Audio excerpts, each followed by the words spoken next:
Kamusta mga tol? Manong Ginobili, yung unstoppable na layup, grabe no? Basta sa kaliwa ha, hindi sa kanan ha. Tirahan na natin yan. Pero bago yan, atsara muna tayo. Focus lang sa goal. Okay game, ang sabi ko diba, unstoppable na layup. Totoo talaga yun, hindi talaga hype yun eh. Basta sa kaliwa talaga, hindi sa kanan ha. Yan talaga yung pinakamabigat dito kay Manong mga tol no? Pag yan nakapunta sa kaliwa, naku po, para ka nagtapos sa bigas niya. Yan o, ganyan o, layup yan. Malakas talaga sa kaliwa si Manong. Syempre naman kaliwete yan Kaya sa kaliwa talaga malakas. Pero seryoso mga tol, wala talagang kalaban-laban. Pag yan, tinan nyo nakabuel sa kaliwa ng ganyan, no? Patay ka dyan.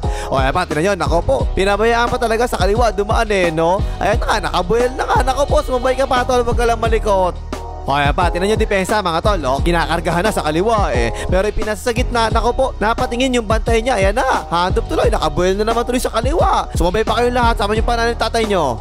O yan, tinan nyo, ayan no, si Haldig Double Pay, bumabantay sa kanya dyan ha. Naku po, nakargahan sa kanan, nakasalaksak na tuloy sa kaliwa. Ayan, ang lakas reverse.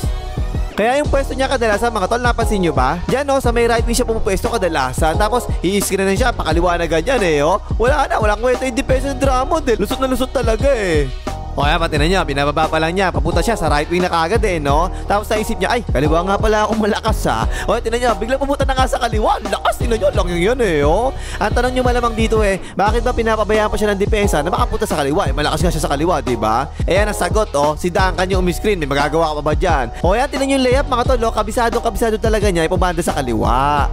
O yan pa, screen, napaswitch, nako po, mali ang pwesto ni Parid mga tol. Pag ganyan, kargahan mo dapat sa kaliwa kaagad. O yan na, iwan lang yung layup na naman. Ang galing ni tropa no Teno. Ayan, tanyo, sasalaksak sa kanan. Joke. Kaliwa pa lagi sasalaksak yan, tungek. Ayan na nga, tinan mo may konting gulang pa nga, layup na naman. Kahit yung announcer mga tol sinasabi dito, don't let him go left. Pero ano magagawa mo? Pagtanggap pa lang, salaksak na kagad sa kaliwa na ganyan Tapos ang galing pa lumayap, di wala ka magagawa dyan. O yan pa, nakadrop coverage, gudalo yung bantay niya Nako, pinapunta pa talaga sa kaliwa. Nako po, todas ka dyan tol. O yan na nga, tinan mo, nakabuel na, wala ka na magagawa dyan, yari ka na. Pero parang basic lang talaga mga tol no? Alam talaga ng Spurs yung strength niya. Kaya nga dito sa right wing siya palagi nakapwesto na ganyan. Para pag screen sa kanya, makakasalaksak siya palagi papunta sa gitna. Ayan na nga nakalayup na naman. At yung nakakatawa dyan mga tol, eto tingnan niya tingnan yung depensa kinargahan na kagad siya sa kaliwa, diba? So ngayon, sa kanan tuloy siya sumalaksak. Pero yung tingnan niya mga tol nung nag-gather na siya, sa kaliwa pa rin talaga nakapunta layup na naman. O ayan pa, tinan niyo mabuti yung depensa kargado talaga yung kaliwa no? Di syempre, kanan uli pumunta. Pero ayan, tinan niya biglang kabig pa kaliwa na naman, hype na yan. Iwan ko tuloy ito, layup na naman. Lang yan, madaya no? Kahit pa actually sa kanan mo siya mapuntahin, biglang kakabig uli pa kaliwa, ang hype na to O ayan pa yung Siko, Kapitan Tari sa leg, ayan layup, epektos pa nga, karyo. Pero okay naman, di ba? Yan kasi tinatawag na sticking to your strengths. At dati ko pa naman sinasabi sa inyo huwag niyong payagan yung depensa, yun yung magdikta sa inyo. Ayan, tinan niyo, perfect example, ayan dinidikta ng depensa, kanan ka pumunta tol ha. Pero ang ginawa niya, kinrossover niya bigla sa kaliwa na siya ulit Ayan, galing nga niya sa kaliwa, di ba? Ayan, layup na naman, full counted pa nga At ang hirap depensa niyang ganyan mga tol. Tama namang ginagawa pinapapunta nila sa kanan kasi doon yung weakness niya Pero yan napakasimpleng crossover na yung ginagawa niya. Yan talaga yung nagdadala para makapunta na naman kagad siya sa kaliwa. Tapos nakatodo pa siya ng buwelo papunta roon. Tapos magulang pa, ayan yung braso nakaproteksyon talaga sa bola. Ayan, tinan nyo, nice Manong. O yan mga tol ha, paulit-ulit na yan, siguro naman meron na kayong makukuhang idea dyan ha. Kaya master mo yung kaliwang layup kung gusto mo magayang ganyan. Ibig sabihin lang yan, kunwari ikaw medyo baguhan ka pa, puro kanan ka, diba? O yan, meron ka pa ring way talaga para makapunta ka palagi sa kanan, doon ka malakas Okay, like mo ha, baka nakakalimutan mo na naman, wala kang kadala-dala talaga malay ka na. Pero mga tol, hindi talaga madali yan mukha lang talaga madali kung titignan mo lang. Unang requirement kasi dyan, talagang magaling ka talaga lumayap. Tingnan mo napwersa siya pa kanan. Pero pag layup niya, kaliwa pa rin lang yan. Ito ba, tingnan niyo mabuti. Yung kanina diba, crossover yung ginagawa niya rito para makapunta na naman siya sa kaliwa. Pero dito, ayan in-out dribble naman ginawa niya. Ang ganda. Tapos bigla niya binago yung bilis niya. Tingnan niyo si Gasol mga tol, napatalon tuloy kagad Ayan, reverse layup na naman nga. At yung pa yung style na ginagawa niya mga tol pag-gather niyang bola, ang ginagawa niya, may coating pagbaga siyang ginagawa Kaya napapauna palagi tumalon yung bantay niya, kaya siya nakaka-reverse layup dito Pero kung papasin niyo mga tol, wala pa kayong nakitang kanang kamay yung ginamit niya pang finish Pag reverse layup, kahit tingnan niyo, pag ganito, mas madaling i-reverse to kung kanan, di ba? Pero yan kaliwa pa rin talaga ginamit niya So kunwari ganyan, in-overplay siya sa kaliwa ng depensa tulad yan. Ayan no, pwede pa rin naman sumalaksak ng kanan talaga eh. Kasi pwede naman niya i-reverse layup ng kaliwang kamay niya. Hanep mga tol eh, no? Again mga tol, sasabihin ko sa inyo, hindi yan madali. Sinabayan talaga siya dyan, tingnan mo oh. Alanganin pa nga yung angle para sa reverse layup eh, pero pumasok pa rin ang galing eh oh. At para magawa niyo yung ganyan ginagawa niya, kailangan talaga practicein niyo yung ganyan. Kasi pag nasa laro ka na, hindi mo talaga basta-basta papasok na sa isip mo yung ganyan eh. O yan pa isa, tingnan nyo kung saan siya tumalon mga tol para lumayap siya. Diyan sa may free throw, layo eh oh. Pero nailayap pa rin talaga, ang galing mo talaga Manong. O ito, ayan, nag-yugo step. O, tingnan mo, o, traveling niya kahit sa NBA, ha? Pero hindi pinituan ng referee. Ayun, nakalayap na naman nga.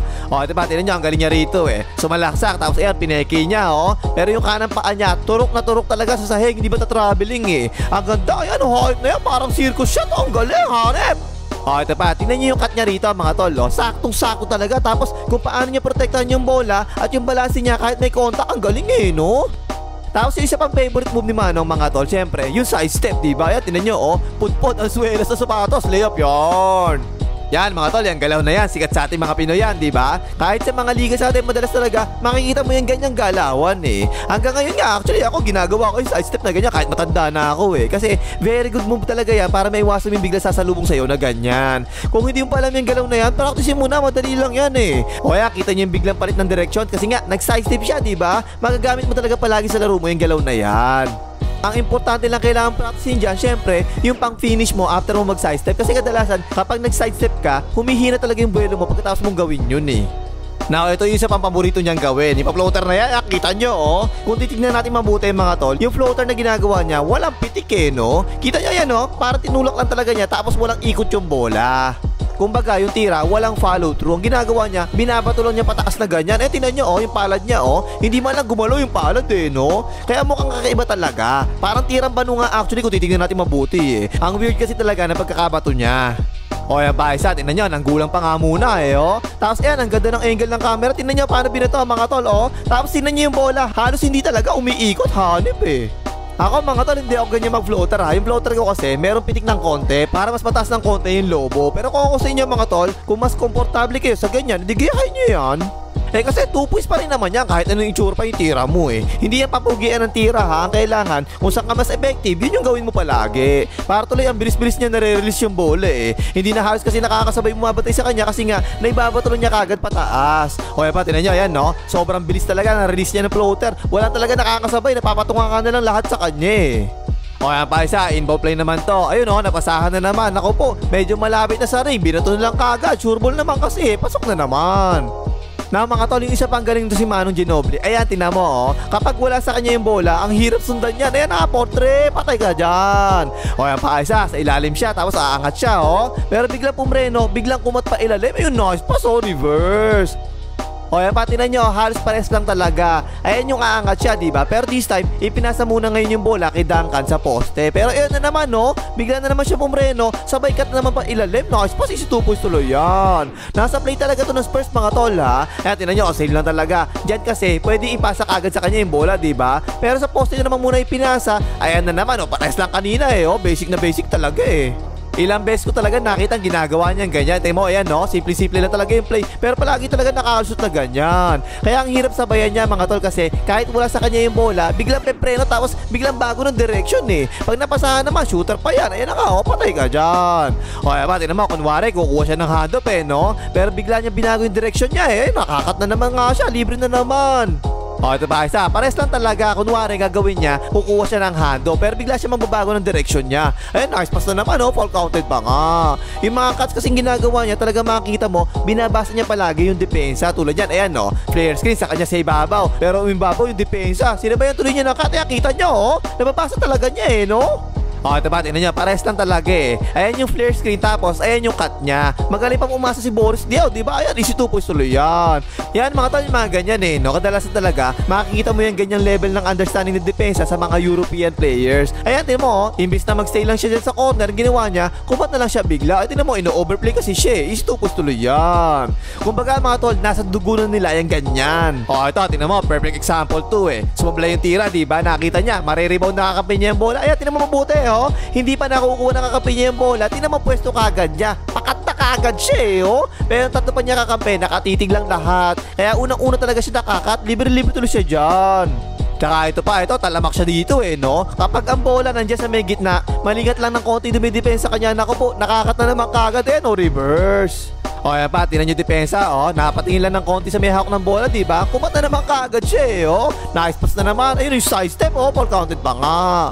O yan pa, save lang talaga. Nakatingin sa may hawak ng bola, tumatao kasi sa kanya. Sinabayan tuloy na ng cut. Ayun, ball counted pa nga. Tapos ito ulit yung kanina mga tol, yung kunwari, kukuha siya ng handoff, pero bigla siya nagbago ng direksyon. Ayun, nice pass, oh. Ball counted pa nga. Magigets mo kasi dito kung bakit gumagano yung depensa sa kanya. Kasi kapag nag-handoff to, madalas talaga, tinitira niya kagad sa 3 points na ganyan. Ayan, oh, patay ka dyan. O yan pa, dumaan siya sa dalawang screen tapos hinandop sa kanya ni Diaw. Nako po, nag-under screen pa nga yung bantay. Tiniraan na nga tuloy. Portrait, patay ka dyan. O yan pa, simple lang talaga to eh. Dumaan sa staggered screen tapos hinandop sa kanya. Yan, titiraan ka talagang 3 points kapag ganyan. Ayan na nga, portrait, patay ka dyan. Kahit actually mga simpleng screen lang na ganyan, mo yan, ang ganda ng screen dunk, no? Kaya tinirahan tuloy kagad niya ng 3 points, portrait, patay ka dyan. O yan pa, kita niya mga tol, ayan no? Si Nico yung nakahawak sa kanya, gulang eh no? Sabay screen, tapos 3 points na naman, patay na naman. Actually minsan nag-i-step back pa nga yan, mga tol, ayan, kita niya, walang niya mo. Ang bagal ng step back eh no? Parang slow motion eh, pero tunay na bilis yan ha? O yan na nga, portrait, patay ka dyan. Basic lang mga tol eh no? Umiscreen sa kanya, nag-under screen yung depensa, edi syempre, step back 3 points na ka. Yan na nga, portrait, oh, patay ka dyan. Pero take note mga tol ha, 36.9% lang si Manong Ginobili sa 3 points sa buong karir niya. Pinakamataas niya actually, 41.3% sa 3 points. Tapos pinakamababa naman niya, 33% naman.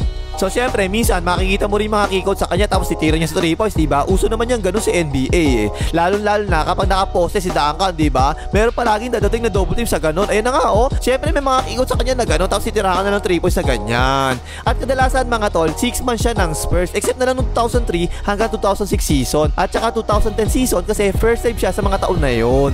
At naging 6 man of the year pa nga siya isang beses noong 2008 season at 4 na beses nag-champion to sa Spurs mga tol ha. Lahat yan nagawa niya bilang 57 pick noong 1999 NBA draft. Grabe no? So isang malaking steal talaga to sa NBA draft si Manong Ginobili. O ano pang himagas, maglege mga hater ni Manong.